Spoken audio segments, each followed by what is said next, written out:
Pakistan doctor علامہ محمد اقبال اپنے حسن پرستانہ مزاج کی وجہ سے کئی مرتبہ ملکی اور غیر ملکی خواتین کے عشق میں مبتلا ہوئے، لیکن انہیں سب سے سنجیدہ عشق ایک جرمن خاتون ایما سے ہوا، جس سے وہ شادی بھی کرنا چاہتے تھے لیکن ایسا نہ ہو پایا۔ اقبال اپنے انگلستان قیام کے دوران جہاں عطیہ فیضی کی صحبت سے فیضیاب ہوئے، وہیں جرمنی میں قیام کے دوران اپنی جرمن زبان کی ٹیوٹر ایما کے حسن و جمال اور ذہانت پر فریفتہ ہو گئے، لیکن دونوں اپنے بڑے بھائیوں کی وجہ سے ایک نہ ہو سکے جنہوں نے ولن کا کردار ادا کیا۔ اگرچہ نیلی آنکھوں والی جرمن حسینہ ایما سے اقبال کے تعلق کی بیل منڈے نہ چڑھ سکی، تاہم ایما ویگنوس نے اقبال کی میوز بن کر ان کی شاعری میں وہ کسک اور درد مندی پیدا کر دی جس سے اقبال کی شاعری عبارت ہے۔ اقبال کے کلام میں کئی نظمیں ایسی ہیں جو اس دور کی یادگار ہیں۔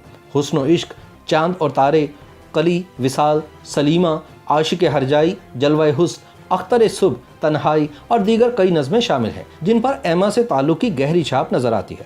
اقبال اور ایما کا ملاپ نہیں ہو سکا، لیکن اردو دنیا کو پھر بھی ایما کا شکر گزار ہونا چاہیے کہ ان کی بدولت اردو کو چند لازوال رومانوی نظمیں مل گئے۔ ایما کے نام لکھے گئے خطوط سے اقبال کے اس روایتی تصور سے بالکل مختلف تصویر ہمارے سامنے آتی ہے جو نصابی کتب اور یوم اقبال پر کی گئی تقاریر میں ابھارا جاتا ہے۔ ان خطوط میں اقبال حکیم الامت اور مفکر پاکستان کم اور جذبات سے مغلوب نوجوان زیادہ نظر آتے ہیں۔ کہا جاتا ہے کہ ایما سے اقبال کی ملاقات دریائے نیکر کے کنارے واقع سرسبز و شاداب مناظر سے مالا مال قصبے ہائیڈلبرگ میں ہوئی تھی۔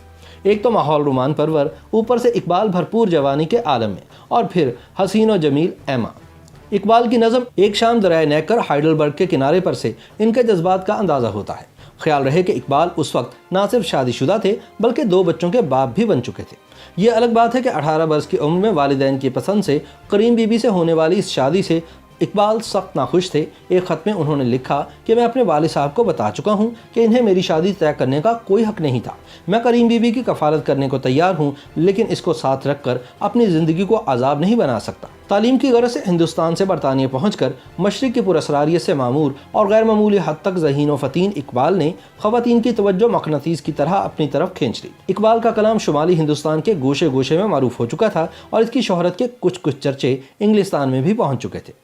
ان سے متاثر ہونے والی انہی خواتین میں سے ایک روشن خیال اور نڈر خاتون عطیہ فیضی تھی۔ اگرچہ بعض لوگوں نے خیال ظاہر کیا ہے کہ شاید اقبال عطیہ کی محبت میں گرفتار ہو گئے تھے، لیکن حقیقت یہ ہے کہ ان کی عطیہ سے دوستی فکری سطح پر تھی اور اقبال ان سے فلسفیانہ مباحث کیا کرتے تھے۔ عطیہ کے نام لکھے گئے خطوط کا اگر جرمن حسینہ ایما کے نام خطوط سے موازنہ کیا جائے تو فرق رات اور دن کی طرح واضح ہو جاتا ہے۔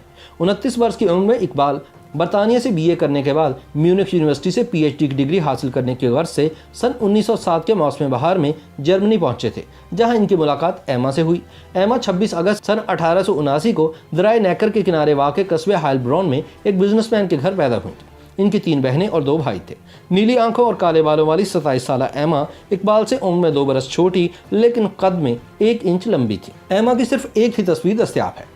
کہا جاتا ہے کہ ایما کی مادری زبان جرمن تھی، لیکن وہ یونانی اور فرانسیسی زبان سے بھی خوب واقف تھیں۔ اس کے علاوہ انہیں فلسفے اور شاعری سے بھی خاص شغف تھا، اور یہی ان کے اور اقبال کے درمیان وجہ اشتراک بھی ہے۔ اقبال کے خطوط سے پتہ چلتا ہے کہ انہوں نے ایما کے ساتھ مل کر مشہور جرمن شاعر گوٹے کو بھی سبکن پڑھا تھا۔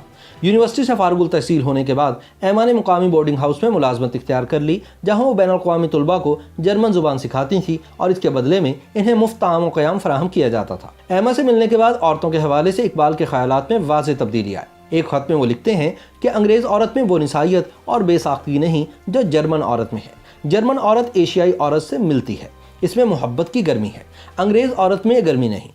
انگریز عورت گھریلو زندگی اور اس کی بندشوں کی اس طرح شائدہ نہیں جس طرح جرمن عورت ہے۔ لندن میں اقبال کی دوست بننے والی عطیہ فیضی نے اپنی کتاب میں لکھا کہ اقبال جرمنی میں قیام کے دوران یہاں جرمن زبان سیکھنے کے علاوہ رقص، موسیقی، کشتی رانی اور ہائکنگ کے درس بھی لے رہے تھے۔ اپنی تصنیف میں عطیہ نے ایک دلچسپ واقعے کا ذکر بھی کیا جس سے ظاہر ہوتا ہے کہ محبت کا یہ معاملہ یک طرفہ نہیں تھا، بلکہ ایما بھی اقبال کو ٹوٹ کر چاہتی تھی۔ ایک بار ایما اوپیرا گا رہی تھی تو اقبال نے ساتھ گانے کی کوشش کی، لیکن چوک گئے اور سخت شرمسار ہوئے۔ شاید ایما کو بھی اس کا احساس ہوا اور اسی رات انہوں نے عطیہ سے درخواست کی کہ وہ انہیں کوئی ہندوستانی گیت سکھا دے۔ اگلے دن جب سبھی دریائے نیکر کے کنارے پکنک کے لیے نکلے تو اچانک ایما نے اردو زبان میں گانا گجرا بیچن والی نادان ترنم کے ساتھ گانا شروع کر دیا۔ جرمن حسینہ ایما کی زبان سے یہ گیت سن کر اقبال پر جو اثر ہوا ہوگا اس کا اندازہ لگانا مشکل نہیں۔ عطیہ کے مطابق ایک دن ایما دوسری لڑکیوں کے ساتھ مل کر ورزش کر رہی تھی اور اقبال ٹکٹکی باندھ کر انہیں تکے جا رہے تھے۔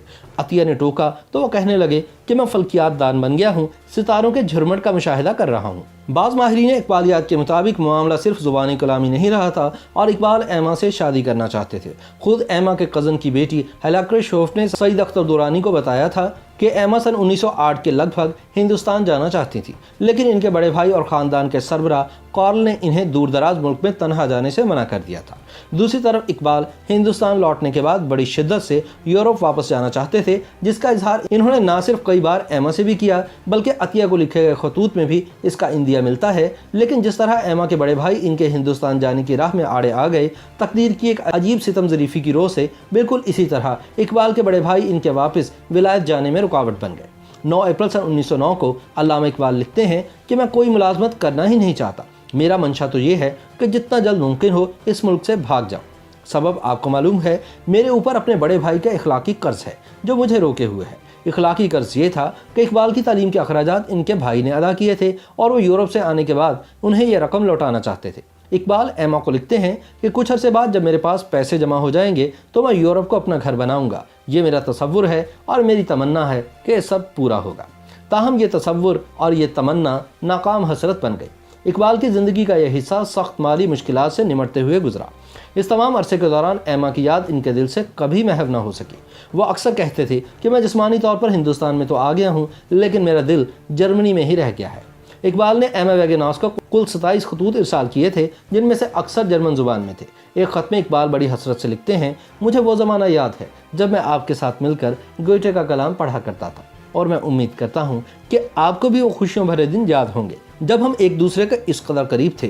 میں زیادہ لکھ یا کہہ نہیں سکتا، آپ تصور کر سکتی ہیں کہ میری روح میں کیا ہے۔ میری بہت بڑی خواہش ہے کہ میں دوبارہ آپ سے مل سکوں۔ ایک اور خط میں اقبال نے لکھا، میں بے تابی سے اس وقت کا منتظر ہوں جب میں دوبارہ آپ سے آپ کے وطن میں مل سکوں گا۔ میں یہاں بالکل اکیلا رہتا ہوں اور خود کو بڑا غمگین پاتا ہوں۔ ہماری تقدیر ہمارے اپنے ہاتھوں میں نہیں ہے۔ ایما سے ملاقات کے 24 برس بعد سن 1931 میں گول میز کانفرنس کے لیے جب اقبال لندن گئے تو اس وقت بھی انہوں نے جرمنی جا کر ایما سے ملنے کی کوشش کی تھی، لیکن اس وقت تک پلوں کے نیچے سے بہت سا پانی بہہ چکا تھا۔ اقبال نے 2 مزید شادیاں کر لی تھیں اور ان کے بچے بھی جوان ہو گئے تھے۔ ملاقات نہ ہو سکی۔ دوسری جانب ایما نے بھی اپنے دل میں اقبال کے سوا کسی کو جگہ نہ دی۔ ایما نے عمر بھر شادی نہ کی اور سن 1947 کو ریٹائرڈ ہونے کے بعد گھر کی ہو کر رہ گئی۔ اقبال نے 21 اپریل سن 1938 کو وفات پائی، جبکہ ایما اقبال کی وفات کے بعد مزید 26 برس زندہ رہیں اور پھر 85 برس کی عمر میں سن 1964 کو وفات پا گئیں۔